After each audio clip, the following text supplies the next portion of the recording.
अस्सलाम वालेकुम जी, आपका होस्ट सईद अहमद अली जाद आपकी खिदमत हाजिर। हमारा यूट्यूब और फेसबुक चैनल जो है पाकिस्तान देख रहे हैं। लाखों करोड़ों दोस्त हम हस्ते मोहम्मद मुस्तफ़ा सल्लल्लाहु अलैहि वसल्लम और आले मोहम्मद पर तहरीक इंसाफ का इत्तेहाद सुन्नी इत्तेहाद से और MWM मजलिस वहदतुल मुस्लिमीन जैसे मैं आपके साथ खबर रिपोर्ट कर रहा हूँ, तो 65 के करीब जो है वो कागज नॉमिनेशन पेपर सबमिट करवा दी गए सुन्नी इत्तेहाद को। और सुन्नी इत्तेहाद काउंसिल ने डेफिनेटली इलेक्शन कमीशन को ये भी बात कह दिया कि जी आप फौरी तौर पे हमें मखसूस नशिस्तें और हमें दें अकलियत की नशिस्तें। और याद रखिएगा, ये इलेक्शन कमीशन देने का पाबंद है, वो 60 के करीब है, जिसकी 72 बांट होनी है और एक अच्छे तरीके से होनी है और हिस्सा बराए जुस्सा तो डेफिनेटली मिला। मगर उधर अगर नून लीग और पीपल्स पार्टी की मैं बात करूं, साथ में MQM की बात करूं, सुबह मैंने आपको एक बात बताई थी, नवाज शरीफ कल के ना विलाग में नवाज शरीफ साहब जो है वो इस्लामाबाद आए, उन्हें हंगामी तौर पे आया नहीं बल्कि बुलाया गया, फिर वो मरी गए। मुझे बताया इस वक्त कानून साजी के दिन है, इस वक्त उसको कहते हैं तंजीम साजी का दिन है, इस वक्त जमातों को मिलाने का दिन है, हुकूमत बनाने का टाइम है।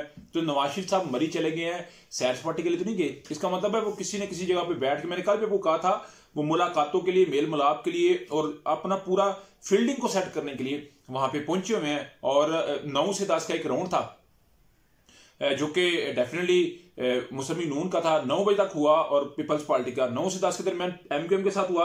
MQM ने बाज़ाब्ता तौर के ऊपर यह बात ऐलान कर दिया कि हम जी जो नून लीग है उसके साथ हुकूमत साजी के लिए तैयार है। मगर कहा जा रहा है कि 3 आइन में 3 तरमीमें चाहती है MQM, अभी तक वो सामने नहीं आई। मगर MQM की डिमांड याद रखिएगा कोई छोटी डिमांड नहीं होती। ये MQM वही है जो इस वक्त MQM पाकिस्तान और एक MQM लंदन है।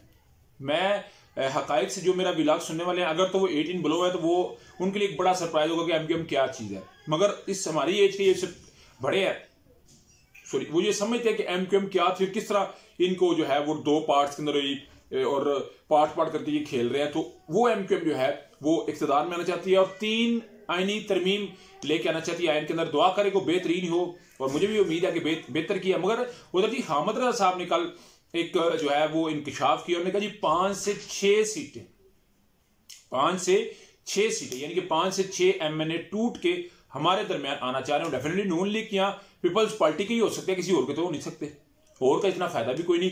इस तरह जो इत्तेहाद बनने जा रहा है, मेरा 88 वाला बनने जा रहा है, जब 9 सितारे भाई भाई बेनतीर तेरी शामत है। इस दफा इमरान अहमद खान लियादी साहब ने भी जितने भी उलमा इत्तेहाद है, इस्लामी इत्तेहाद जो है उसको कायम किया है। और अब मैं बार बार आपको कह रहा हूं वो एक वफाक की अलामत बन गया है। जहां पे मसले की इतनी जगह है, वहां पे इमरान अहमद खान ने सबकी टेबल पे ये सब इकट्ठे बैठेंगे तो मेरा ख्याल एक बहुत अच्छा जेस्चर है। और देखने वाले, सुनने वाले, समझने वाले इस बात को बड़े ब्रीफली समझ भी रहे हैं, सुन भी रहे हैं और देख भी रहे हैं कि एक्चुअली मामला क्या चल रहा है और आइंदा क्या चलेगा, ये याद रखिएगा। उधर जी इस्लामाबाद हाईकोर्ट के अंदर आज एक बड़ी अहम केस की समाअत है, जस्टिस बाबर सत्तार साहब ने शानदार गुलजार साहबा और शहर अल अफरीदी साहब को जो 3 MPO के तहत गिरफ्तारी का मामला था, और मेमन साहब जो DC है और IG अकबर नासिर, इन दोनों का मामला था। मगर उन्होंने SSP ऑपरेशन और जो DC है मेमन साहब, उनको कहा मैं फर्द जुर्म लगाऊंगा। आज बकायदा तौर पर उन्होंने कहा जी आप पेश हो, मामला कुछ चलेगा। मगर याद रखिएगा मेमन साहब राना सनाउल्लाह के साहब के लगाए हुए हैं और उन्हें रिटेन रखा है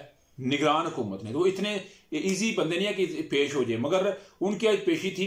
इस पेशी से पहले उनकी छुट्टी 22 से 4 मार्च तक एक्स पाकिस्तानी हो चुकी है, यानी कि वो पाकिस्तान से बाहर गुजारेंगे और 2 दिन स्टेशन छुट्टी उन्हें दे दी गई है। आज जब अदालत पूछेगी कि किधर है जी मेमन साहब, तो कहा जाएगा वो तो छुट्टियों पे चले गए हैं। उसके अलावा अगर मैं आपको बात बताऊं तो कल वज़ीर आज़म पाकिस्तान को जब पूछा मोहसिन हसन कैनी साहब ने कि वो वज़ीर आज़म किधर है, तो उन्होंने कहा जी वो कराची के अंदर है। तो यानी कि ये एक पूरा सिस्टम जो है वो डेवलप है। और मेमन साहब को अगर कोई बंदा ये चाहता है कि वो उनकी कोई गिरफ्तारी हो जाएगी, उनको सजा होगी, नहीं। हालांकि ये याद रखिएगा जस्टिस बाबर सत्तार साहब ने ये बात कही थी कि मेमन साहब को अब मेरे घर जो है वो पैगाम पहुंचाते हैं, मेरे रिश्तेदारों तक जाते हैं, मेरे घर वालों को अप्रोच करते हैं कि मुझे माफी दे दे।